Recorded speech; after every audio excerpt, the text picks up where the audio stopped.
안녕하세요. 일렉트로캠입니다. 오늘 테슬라가 영상을 하나 공개했죠.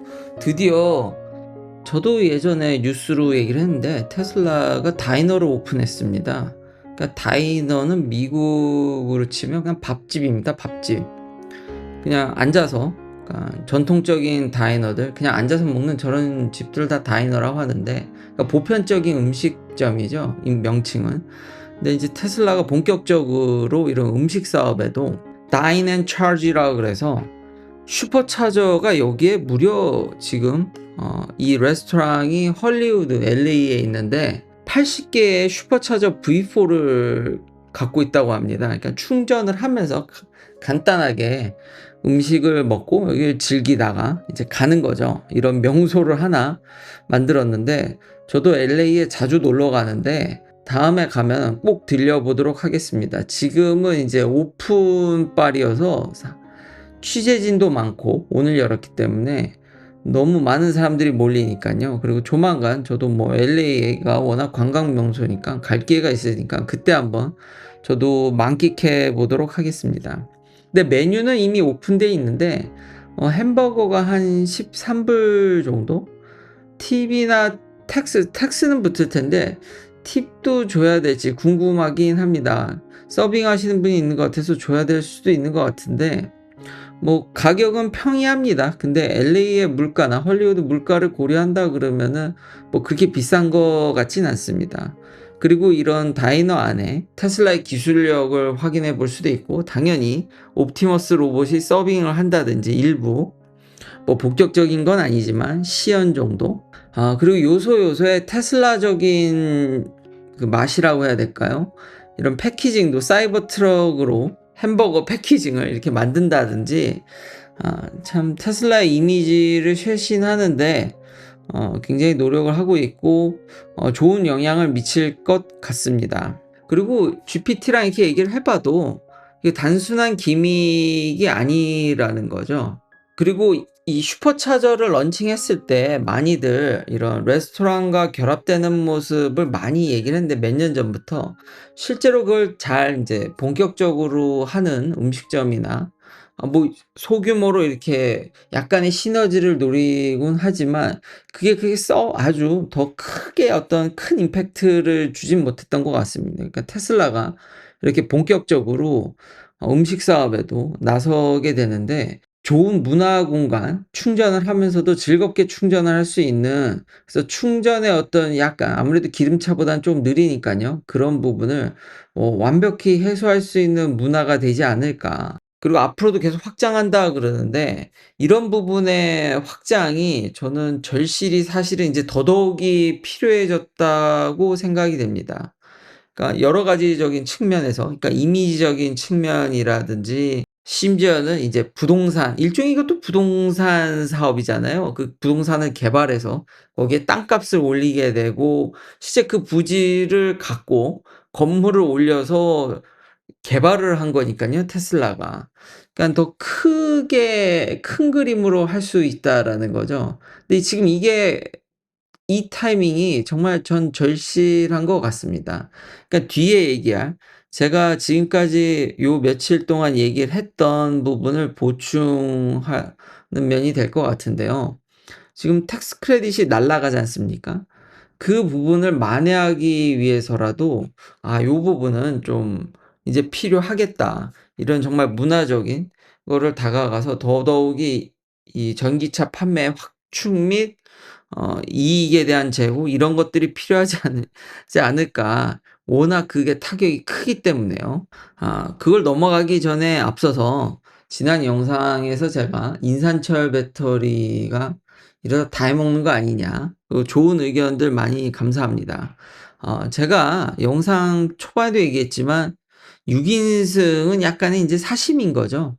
제가 원하는 영상을 짧게 만들려다 보니까 아무래도 너무 좀 점핑한 면이 없지 않아 있는데, 댓글에서도 그쵸? 이거는 인제 하이니켈 배터리를 쓰죠. 근데 인산철을 왜 강조하냐? 그래서 제 바람이라고 하지 않습니까? 이 6 인승 차량, 그러니까 모델 X는 사실 비쌉니다, 일반인들이 사기에는. 근데 모델 X에 준하면서 모델 Y에 묶어서 사실은 텍스 크레딧도 받았으면 참 좋겠는데 인제 못 받죠. 그러면서 차 가격을 낮춘다고 그러면은 여전히 미국 내에서도 그런 수요가 있거든요. 그래서 '성공적으로 런칭하지 않을까.'라는 제 의견을, 약간의 제 사심을 보태서 한 거고요. 근데 인산철을 탑재한, 그러니까 중국 같은 경우는 인제 주행거리가 짧은 것들은 미국에는 안 팔지만 짧은 것들은 인산철을 탑재해서 가격을 많이 낮추는데 싼 거에는 장사 없습니다. 그걸 이길 수는 없고요. 그걸 이길 수는 없는데 '이런 수요도 있으니까 의미가 있지 않겠냐.'라는 의미를 하는 거죠. 인산철은 정말 막강합니다. 그래서 좀 더 요즘 AI가 워낙 발달했으니까 논문을 제가 다 많이 읽어 보지 않아도 요약도 너무 잘해 주니깐요. 그래도 복습을 할 겸 이 보면 인산철 자체가 안전한 이유는 이 올리빈 구조 때문입니다. 이 여기 요 사이로 전자가 요 육각형 비스무리하게 생긴 이 각형으로 생긴 요 사이에 전자가 들어갈 수 있는 채널이 하나밖에 없습니다. 반면에 하이니켈 배터리는 투 채널이죠. 2D. 그러니까 더 많은 전자를 다양한 방향에서 얻어올 수 있기 때문에 얘가 그래서 에너지 덴시티가 더 높은 거고, 얘는 요거 하나로만 들어가기 때문에 그래서 에너지 덴시티가 떨어집니다. 거기다가 산소와 결합된 이 FeO6가 당연히 이렇게 산화물이니 이게 얼마나 안전하겠습니까? 그래서 이걸 깨기 위한 이 온도도 더 높습니다. 반면에 하이니켈은 좀만 가야, 그러니까 온도를 받아도 이게 디그레데이션이 빨라지죠. 그래서 이게 또 불안정한 거고요. 그래서 인산철 구조가 원래 이 자체 백본이 너무너무 안전하다. 구조 자체가 생겨 먹은 것 자체가. 근데 그런 얘기도 인제 제가 더해 줬거든요. 그동안 시간이 많이 지났고 하이니켈도 이 불안전성에 대해서 잘 알고 있기 때문에 나노 테크놀로지로 잘 알려져 있죠. 그러니까 카본 나노 튜브라든지 그 어떤 메카니컬 스트렝스를 더 올려주기 위해서 결국 이게 깨지는 거를 막기 위해서 보강을 하는 거죠. 아니면 서페이스 코팅 및 도핑이라든지 일종의 약간의 산화물을 좀 더해 주는 거죠. 이런 것들이 이미 잘 알려져 있고 옛날부터 개발이 됐는데, 물론 양산에는 이게 시간이 오래 걸리겠지만 그러면 안전성이 많이 이 갭이 좁혀 채워지지 않았냐, 인산철과 더불어서 비교했을 때. 근데 답은 아니올시다더라고요. 예. 여전히 인산철이 막강합니다. 막강히 안전하고요. 에너지 덴시티가 떨어지는 대신에 정말 막강하게 이 오리지널하게 그냥 백본이 안전한 거는 이기기가 너무 힘들고요. 그리고 대량 생산에 가면서 카본 나노 튜브라든지 이런 코팅 기술이 균일도가, 정말 많은 이 셀을 균일하게 이걸 코팅한다든지 이게 너무 어렵더라고요. 그래서 여전히 갭은 좀 차이가 난다. 그리고 한 가지 더 첨언하면은 이 LFP 배터리의 전압이 떨어집니다, NMC보다. 그러니까 에너지 덴시티가 떨어지겠죠. 근데 전압이 떨어지면은 당연히 가해지는 스트레스도 적습니다. 그래서 사이클 라이프가 더 길고요. 그러니까 이게 다 양면성이 여전히 트레이드 오프 릴레이션십이라는 게, 그러니까 뭐가 좋으면 뭐가 나쁘고 이 관계라는 게 저는 놀랍더라고요. 그 인산철과 앞선 그 다이닝, 그러니까 음식점 사업이 왜 중요하냐면은 다시 한번 AI 이제 계산해 보면은 대략적으로 인산철로 넘어가면은 대당 한 1,500불 정도? 물론 인제 180만 대 가까이 파는데 그걸 전부 인산철로는 만들지 않죠. 이게 저가형 차량이긴 한데 ESS를 인하우스로 만들게 되면 어쨌든 가격이 다운되니깐요. 그냥 퉁쳐서 그 정도 한 1,500불 정도 각 차당 세이브를 할 수 있다고 가정해 볼 수 있고요. R&D 디덕션도 제가 얘기를 했고, 이런 트럼프 빌에 있어서 미국 내 R&D를 하게 되면 그거에 대한 세금 감면, 이게 대당 한 180만 대를 현재 수준을 판다 그러면은 한 500불 이상. 그리고 CAPEX 프로덕션 툴 익스펜싱 하는 것도 감가상각되는 거에 대해서 텍스 디덕션을 해 주니까 고게 한 대당 1,300불 좀 넘게. 그리고 계속 이메일을 지금 테슬라가 공격적으로, 그러니까 7,500불 인제 끝나니까 빨리 사 가라. 테슬라뿐만 아니라 요즘 좀 선방한 리비안도 그렇고 저한테 이메일로 "텍스 크레딧 날아가니까 빨리 차 사라."고 참 강요를 하는데 재밌습니다. 그리고 오토론에 대해서 그러니까 이거를 론으로 사게 되면은 그 인터레스트 이자에 대해서 텍스 디덕션 개인적으로 텍스 디덕션 해 주거든요. 근데 이거는 론을 어떻게 받으시냐에 따라 달려 있고 얼마짜리 차를 사냐에 따라서 비싼 차를 사서 이자를 많이 내게 되면 이자율이 높게 해서 이자를 많이 내게 되면 텍스 디덕션이 더 커지겠죠. 그냥 평이하게 이건 잡은 겁니다. 55,000 짜리에 이제 5% 텍스 크레딧이 날아갔을 경우 한 뭐 고 정도에 산정을 한 거죠. 근데 요즘 5% 받기도 쉽지 않습니다. 미국 이자율이 높아서. 뭐 5 년짜리를 하면 괜찮겠지만 이 론의 기간을 6 년, 7년 막 이렇게 가져가게 되면 이자가 6% 7%갈 확률이 높습니다. 그래서 계산해 보면은 그러니까 미니멈 한 600 불인데 이걸 더 올리게 되면 한 뭐 1000 불까지도 사이버 트럭까지 보면 한 1000 불까지도. 근데 이게 인컴도 걸려 있고요. 변수가 너무 많아서 이거는 직접 다 대부분 미국에 계신 분들은 좀 계산해 봐야 됩니다. 그러면 이걸 다 더하게 되면은 한 4,000 불 좀 안 되게 한 4,000불 언저리 3,500불 뭐 4,000불 고 정도의 인제 세이브를 얻게 됩니다. 여전히 7,500 불이 날아간 거에 비해서 3,500불 정도의 갭 R&D를 더 공격적으로 쓴다든지 이거를 차 판매량이 올해는 안 되겠지만 이걸 좀 점진적으로 좀 더 밀어서 그리고 인산철을 더 공격적으로 쓴다고 해서 해도 1,000 불, 2,000 불의 데미지를 먹거든요. 그러니까 이런 사업 그리고 당연히 그런 타격을 줄이기 위해서 이 인산철의 확대가 특히 인하우스로 만드는 것이 정말 중요해졌다라는 걸 다시 한번 계산해 보니까 다시 한번 알게 됐다라는 겁니다. 그리고 루시드도 그렇고 테슬라도 그렇고 9월 30이 7,500불 텍스 크레딧이 날아가기 전까지는 요 트랜지션 상황에서는 이 오토론 인터레스트에 대한 텍스 디덕션도 같이 적용이 됩니다. 그래서 7,500불 플러스 뭐 한 8,000 불, 9,000 불 할인을 받을 수 있으니까 요때 사라는 거죠. 진짜 테슬라는 마케팅을 참 뭐 다른 전기차 주로 만드는 스타트업도 그렇긴 하겠지만 그러니까 두 개를 다 받으라는 또 이야기도 하더라고요. 예 고거는 제가 또 미처 생각을 못 했습니다. 참 이야기가 곧 짧은 시간이지만 9월 달이 얼마 안 남았으니깐요. 고 짧은 찰나에도 그 두 개를 다 먹으라고 광고하는 야 그러면서 빨리 안 사면 큰일 난다는 식으로 그래서 이참에 구매하는 것도 나쁘지는 않습니다. 근데 테슬라는 과거에 그 텍스 크레딧이 끝날 때마다 옛날에 한번 잘린 적이 있습니다. 텍스 크레딧이 200,000대 넘어서. 그러다 다시 부활한 거기 때문에 그때도 날아가면 인제 큰일 난다는 식으로 종용했다가 그만큼 차가 안 팔리니까 나중에 할인을 한 전례가 꽤 있습니다. 그래서 너무 무리해서 사실 필요는 없습니다. 근데 나쁜 기회는 아니라는 거죠. 두 개가 합쳐지면은 못해도 아무리 못해도 8,000 불은 넘을 것 같으니까 혜택이.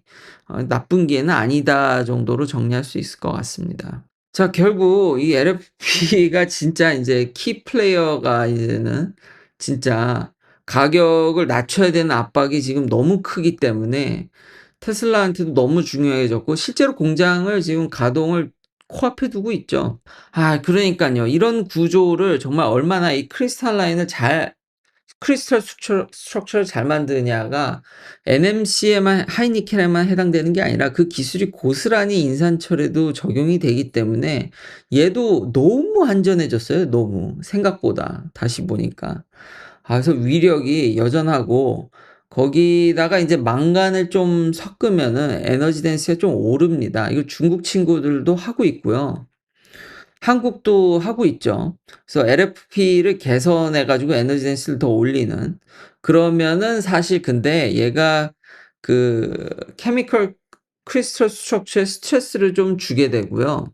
이것도 트레이드 오프입니다. 근데 여러 논문을 몇 개 넣고 인제 요약을 좀 해 보니까 얘는 원래 백본이 정말 상대적으로 너무 안전한 거에다 살짝 불안전성을 더해 줘서 에너지 덴시티를 올리는 것과 애시당초 불안전한 거를 안전하게 만들려고 이렇게 별쇼를 인제 다 하는 것과 이쪽이 더 안전한 식으로 얘기를 하더라고요. 그러니까 좀 불안한 건 맞는데 그래도 워낙에 뒤에 백본이 이 thermal stability라든지 그러니까 열적으로 안전성이라든지 이런 게 워낙 높아 가지고 LFMP가 그래도 NMC보다는 안전하다. 만약에 이거 쓰고 셀 투 팩 들어오면은 사실상 왜냐면 현재 LFP에 셀 투 팩 써 가지고 하이니켈하고 지금 차이가 팩 레벨에서는 20% 밖에 안 나는데 이거 올리고 만약 셀 투 팩 하면은 차이가 거의 없어집니다.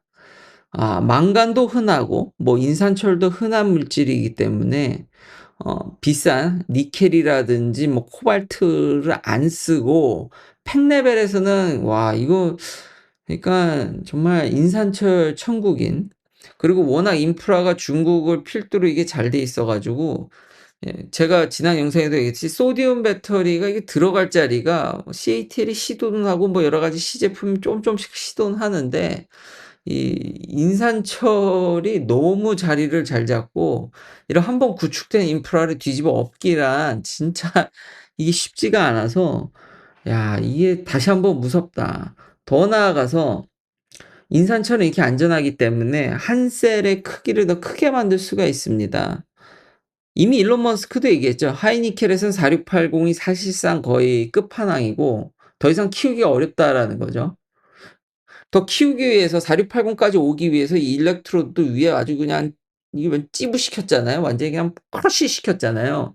그렇게 해 가지고 전자의 이동 거리를 길게 좀 더 짧게 길게 안 가져가고 좀 짧게 해 가지고 열을 좀 줄인다든지 여러 가지 이점을 얻으려고 했었고, 근데 인산철은 이미 한 셀의 크기가 중국 친구들이 어마무시하게 크게 만들더라고요.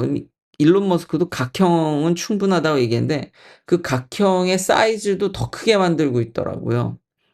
이렇게 되면은 많은 셀을 넣지 않고도 팩을 구축할 수 있기 때문에 셀을 덜 컨트롤해도 되고, 그리고 셀을 덜 넣게 되면 일렉트로드라든지 연결하는 것도 덜 연결해도 되니까 원가 절감이, 그리고 댓글에도 좋은 얘기 알려주셔서 감사한데 이 셀 수가 줄어들면은 전압 컨트롤이 쉬워지는 것도 사실입니다. 이게 모든 셀을 사실 다 균일하게 만드는 게 이게 대량 생산에서 가장 중요한 게 똑같은 거를 진짜 한치 오차 없이 똑같이 만드는 게 중요한데 이 배터리 케미스트리가 들어가는 화학적인 면은 다 똑같이 만들기가 너무 어렵습니다. 사실 그런 이유로 18650 셀로 작은 셀을 4,000 개인가요? 수천 개를 엮어 가지고 팩을 만든다라는 게 말이 안 된다고 했기 때문에 테슬라가 전기차에서 실패할 거라는 얘기가 엄청나게 나왔었던 게, 그게 인제 여전히 그런 얘기를 하시는 댓글에도 그런 얘기를 해 주시는 분이 계시더라고요. 예, 그런 인제 위험성이 있지만 지금 옛날 테슬라 모델 S 잘 돌아다닙니다. 몇십만 킬로 뛰고도 잘 돌아다니는 거 이미 뉴스에 너무 많이 나왔고요. 뭐 그렇다고 해서 완전 무결하다는 건 아닙니다. 근데 충분히 자동차로서의 가치는 충분히 하고 있기 때문에 놀라운 거죠. 파나소닉을 정말 그렇게 균일하게 잘 초창기에 생산해낼 수 있었다라는 게 그 NCA지만 진짜 놀랍고요. 테슬라가 AI 기술까지 도입해서 이 셀의 컨트롤 기술도 정말 기하급수적으로 올라갔습니다. 그러니까 놀라운 거죠. 그 부분에 있어서 그러니까 테슬라의 팩 기술 및 팩을 컨트롤하는 기술이 이게 배터리에서 뺨을 때릴 정도입니다. 그러니까 대단한 겁니다. 어쨌든 셀 수가 줄어들면 4680에 있어서도 셀 수가 줄어듦으로써 이점이 있다라고 일론 머스크도 얘기를 했고 더 편한 건 사실이고, 그리고 더 많은 대량 생산, 그때는 끼케야 몇만 대 만들던 시절이니까 아마 균일도를 좋게 만들어가는 고 레벨까지는 가능했을 거지만 지금 테슬라는 뭐 200만 대가 넘어서 뭐 목표는 목표 얘기하는 겁니다. 거기까지는 못 갔지만 지금 뭐 500만 대 뭐 지금 1000만 대, 그럼 셀 수를 줄이는 게 팩에 들어가는 셀의 숫자를 줄이는 게 정말 중요한데 여기가 자꾸 스윗스팟이 되지 않을까라는 생각이 현재 연구 방향이, 참고로 인산철도 솔리드 스테이트를 전고체 배터리를 일렉트로라이트로 바꾸면 되는 거기 때문에요. 그것도 가능합니다. 다 가능하기 때문에 얘 자체가 상대적으로 진짜 안전하기 때문에 뭐 설파이드 계열이라든지 뭐 모든 장난질을 다 할 수 있거든요. 니켈에다 하는 것보다는 여기가 더 점점 낫지 않을까. 간만에 이런 대화를 해 봤는데도 참 인산철의 위력이, 현재 테슬라 상황이 크레딧이 날아가는 이 상황에 있어서 참 도움이 많이 되고, 정리를 하면 이런 푸드 비즈니스도 이런 확장성에 있어서 요런 타이밍에 하는 이유가 아마 텍스 크레딧이 날아가는 게 정말 치명적이지 않나. 그걸 보완하기 위한 여러 가지 제재로 이런 것들을 다시 한번 보게 됐다. 뭐 그렇다고 해서 하이니켈이 갑자기 없어지는 건 아니고요. 예, 여전히 에너지 덴시티가 현재 이 높은 구조로서 제 역할을 계속 할 거고, 저도 에너지 덴시티가 더 높은 걸 좀 더 여전히 선호하는데, 그 무게감이 LFP가 진짜 철이 들어가듯이 그 무게감이 정말 묵직하다라는 점, 결코 가볍지 않다라는 거를 강조하고 싶어서 얘기를 하는 거고요. 그리고 테슬라는 진짜 잘 헤쳐나가지 않을까 싶습니다. 마무리 짓자면 이런 푸드앤 비즈니스를 통해서 충전 및 음식 사업 적당한 가격에, 옵티머스 로봇이 다시 한번 보니까 서빙하면은 뭘 팁을 뭘 줍니까? 이런 총체적인 부동산 개발까지, 그리고 로봇 택시 마지막으로 이걸 개발해서 여기서 로봇 택시 충전소로도 뭐 활용한다든지, 정말 다방면으로 엮어볼 순 참, 자, 얘기하기는 참 좋은 기업이네요. 정말 꿈을 그리기에는 여러 가지 엮을 수 있기 때문에. 그리고, 음식에서 좀 수익이 잘 나면은, 그 지금 부족한 1000불, 2000불을 좀 무료 충전을 주기적으로 이렇게 껴준다든지, 충전하라서 음식 먹게 하고, 뭐 이렇게 시너지를 발휘한다든지, 그리고 FSD를 더 발전시켜서 FSD 수익을 늘린다든지, 아니면은 여러모로 뭐 또 프로모션을 한다든지, 계속해서 할인이라든지 이런 것들을 계속 껴준다고 그러면은, 여찌저찌 하면은 7,500불 날라간 거를 인산철까지 더하면은 넘어가지 않을까라는 생각이 듭니다. 그러니까 이런 걸 총동원해야지 저걸 이겨낼 수 있는데, 다른 회사들은 제가 볼 때 이런 걸 할 수가 없기 때문에 그냥 직격탄을 맞을 텐데, 테슬라를 제외하고 전기차 시장이 존속을 한다면 다시 한번 테슬라는 잘 가지 않을까 싶습니다. 예, 긴 영상 시청해 주셔서 감사합니다. 다음도 테슬라 관련 이야기들로 찾아뵙겠습니다.